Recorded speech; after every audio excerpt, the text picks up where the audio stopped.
అమర జవాన్ లాన్స్ నాయక్ మోహన్ నాథ్ గోస్వామికి ఘనంగా నివాళులర్పించింది దేశం. జాతి కోసం పోరాడి ఉగ్రవాద మూకలను దేశంలోకి చొరబడనీయకుండా అడ్డుకుని అమరత్వం పొందిన మోహన్ నాథ్ అంత్యక్రియలు పూర్తయ్యాయి.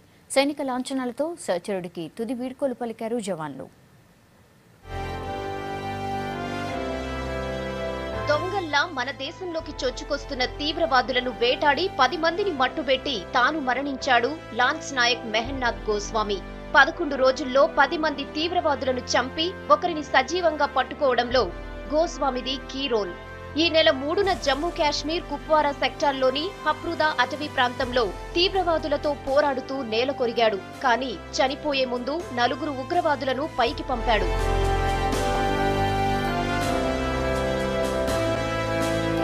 కుప్వారా నుంచి గోస్వామి మృతదేహాన్ని ఉత్తరప్రదేశ్లోని బరేలీకి, అక్కడి నుంచి హెలికాప్టర్లో పంత్ నగర్, అక్కడి నుంచి రోడ్డు మార్గంలో ఉత్తరాఖండ్లోని లాల్కుండ్ తీసుకెళ్లారు.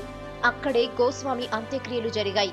ఉత్తరాఖండ్ నైనిటాల్ జిల్లాలోని మారుమూల గ్రామం ఇందిరానగర్కు చెందిన గోస్వామి 2002లో ఆర్మీలోని అత్యంత కఠినమైన యూనిట్ అయిన ఎలైట్స్ పారా కమాండర్స్ లో చేరారు. గోస్వామికి భార్య, 7 ఏళ్ల కూతురు ఉన్నారు.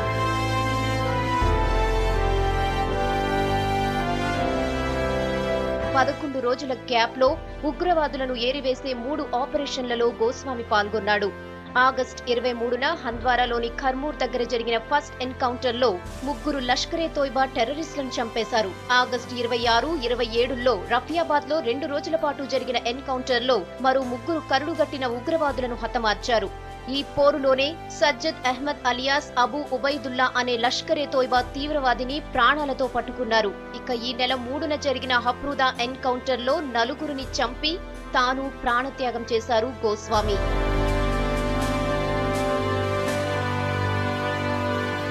లాన్స్ నాయక్ మోహన్ నాథ్ గోస్వామి మృతికి ఆర్మీ ఉన్నతాధికారులు సంతాపం తెలిపారు. ధైర్య సాహసాలకు మారుపేరైన సైనికుణ్ణి కోల్పోయామన్నారు.